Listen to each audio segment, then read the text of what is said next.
आप जिंदा तब रहेंगे जिस दिन यह तय करेंगे कि जिसको हमारे साथ रहना है वो हमारा दिल जीते, हम किसी का दिल नहीं जीतेंगे। आपको लालच क्या है भाई? ये रुपया पैसा, ये बड़ी बड़ी बिल्डिंग है, ये नहीं बचाएंगे। कश्मीरी पंडितों के पास भी था, कश्यप ऋषि के वंशनों के पास ज्ञान था। यहीं भारत के सनातन के बहुत सारी चीजें लिखी गई। कश्यप ऋषि की धरती पर रहने वाले उनके वंशजों को 2-2 कौड़ी के जिहादी छोटे भाई का पजामा बड़े भाई का कुर्ता पहने हुए उन्होंने मार के भगा दिया। न सरकार आई, न पुलिस आई, न सेना आई। पुलिस का मैंडेट होता है, पुलिस उस चार्टर से अलग काम नहीं कर सकती। सेना का मैंडेट होता है, सेना का आदमी का मैंडेट है कि वो बॉर्डर को सुरक्षित रखेगा। मेरी पत्रकारिता 88 की है, इसलिए मैंने आंखों से बहुत कुछ देखा है और मैं बहुत सारी बातों को जानता हूं। जो सैनिक बॉर्डर पे खड़ा था, मात्र वहां से 500 मीटर की दूरी पर महिलाओं के साथ रेप हो रहा था, उस फौजी ने अपनी बंदूक इधर नहीं की क्योंकि उसका मैंडेट नहीं था। हम डिसिप्लिन हैं। फौजी साहब, अगर इस देश में उस महिला का रेप हो रहा था तो तुमको जमीन के टुकड़े की रक्षा के लिए नहीं खड़ा किया था। समय आने पर मैंडेट, कानून, संविधान को किनारे रख देना चाहिए और युद्ध करना चाहिए। ये सब हमसे हैं, हम इनसे नहीं हैं। ये संविधान मेरे लिए बना है, मैं संविधान के लिए नहीं बना हूं। उस संविधान में धारा 30 क्यों है?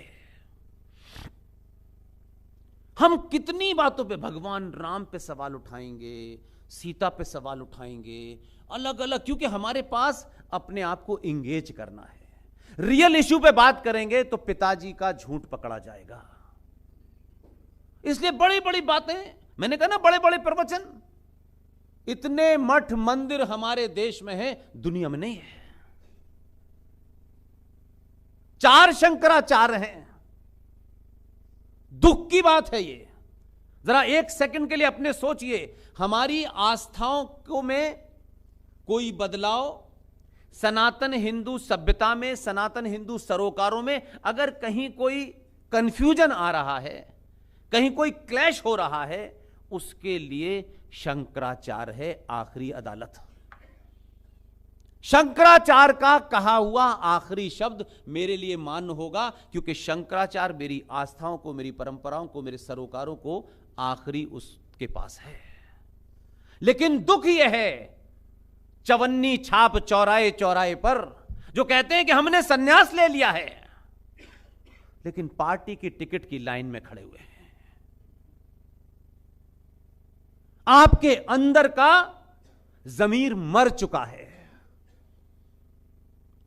मंदिर यहां से लेके वहां तक, यह आवाज एक IIT खड़गपुर के टॉपर जे साईं दीपक को इसलिए उठानी पड़ी। लाखों मंदिर,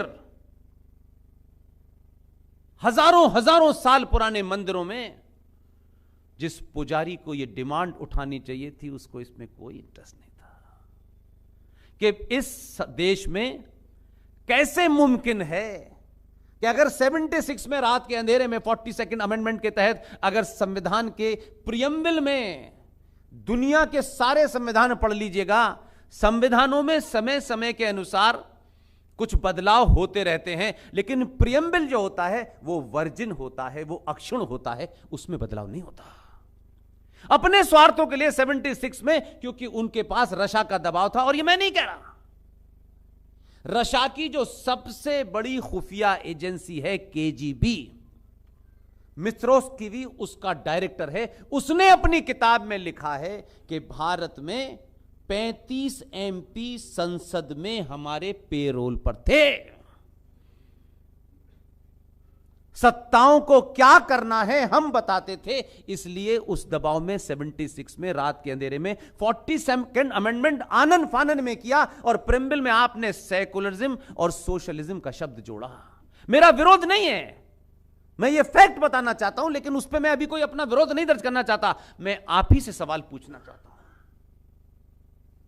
जब भारत का संविधान सेकुलर हो गया, क्योंकि 99% लोगों को यह पता ही नहीं है कि सेकुलरिज्म की अवधारणा के पीछे कहानी कहां से आई, क्यों आई, क्या बैकग्राउंड थी, इस शब्द का मतलब क्या है, इसकी उत्पत्ति कहां से हुई, इससे कोई मतलब नहीं। आज कह दिया तो देश सेकुलर हो गया, कल किसी ने कह दिया कुछ और हो गया तो हम समाजवादी हो गए। हम आदमी हैं, भेड़ बकरी हैं। उस सेकुलर शब्द के बावजूद भी मैं भारत के संविधान को सेकुलर मान भी लेता हूं।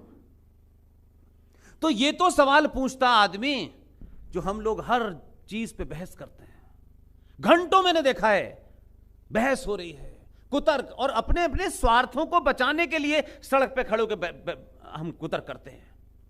अपने दो कौड़ी के नेता को बचाना है तो उस पर कुतर्क करे जा रहे हैं। नेता वेता आते हैं जाते हैं यार, पार्टियां बनती हैं बिगड़ती हैं, सरकारें आती हैं चली जाती हैं, सिर्फ राष्ट्र रहता है हमेशा। यह भारत भी कई बार टूटा है। भारत के टूटने से सनातन सभ्यता नहीं टूटी। आपका शारदा माता का मंदिर कश्मीर का वहां चला गया है ना। आप नहीं गए हैं, मैं जा चुका हूं, मेरी 10 साल की नौकरी है। आप बलूचिस्तान नहीं गए, लेकिन उसी बलूचिस्तान में हिंगला माता के मंदिर में आज भी कुछ हिंदू दिया जलाते हैं डेली। वो मेरी आस्था है। फिजिकल तौर पे आस्था को नहीं बांधा जा सकता। आस्था यहां से लेकर दुनिया के किसी कोने में भी हो, अगर आपकी आस्था जिंदा है तो सनातन जिंदा है। लेकिन आपने अपनी आस्थाओं का समझौता संविधान से कर लिया है। तो अगर भारत सेकुलर हो भी गया, मान भी लो, थोड़ी देर के लिए मान लो, तो मेरा सवाल यह है कि सेकुलर भारत का मतलब यह है कि भारत का संविधान सबको बराबर मानता है, ना कोई माइनॉरिटी है, ना कोई मेजॉरिटी है, ना कोई ऊंचा है, ना कोई नीचा है, सबके बराबर के अधिकार हैं। तो अब फिर मेरे साथ आपने जघन्य अपराध क्यों किया? 76 में हुआ दत्ता साहब, 76 के बाद की घटनाएं हैं, उससे पहले की भी होती तो भी मैं मान लेता। लेकिन सनातनी समाज को इस पे थोड़ी डिबेट करनी है। भगवान राम के अस्तित्व पे डिबेट करनी है, माता सीता पे डिबेट करनी है, कृष्ण पे डिबेट करनी है, ब्राह्मण कौन है, बनिया कौन है, इस पे डिबेट करनी है। क्योंकि आपको बिजी रखना है, समाज में बताना है कि हमसे ज्यादा तो बौद्धिक कोई है नहीं, हम तो हर बात पर डिबेट करते हैं। सेकुलर भारत के अंदर 1991 में प्लेसेस ऑफ वर्शिप एक्ट बना करके सनातनी संस्कारों सरोकारों के उन मंदिरों को भारत सरकार ने बिना हमसे पूछे, हो सकता है तथाकथित कुछ राष्ट्रवादी लोग हों, उन दलालों के मिले होने से आपने कैसे मेरे 42,000 मंदिरों पर यह कानून बना दिया कि ये जो 47 में इनकी स्थिति थी, जिसे औरंगजेब ने, बाबर ने, अकबर ने, हुमायूं ने तोड़ा था, अब ये स्थिति ऐसे ही रहेगी, इस पर डिस्प्यूट नहीं हो सकता। आप सोते रहे। पूछिएगा वो राष्ट्रवादी जो आपके पास कल परसों आएंगे एक पट्टा डाल करके, हम ठेकेदार हैं आपके। ठेकेदार अगर कोई है तो उसमें भी अच्छे लोग हैं, उनको चुनो यार। पट्टा डालने से और भारत माता का जय का नारा लगाने से कोई राष्ट्रवादी नहीं होने वाला। सॉरी, अपनी उस भावुक और मूर्ख मानसिकता से बाहर निकलिए।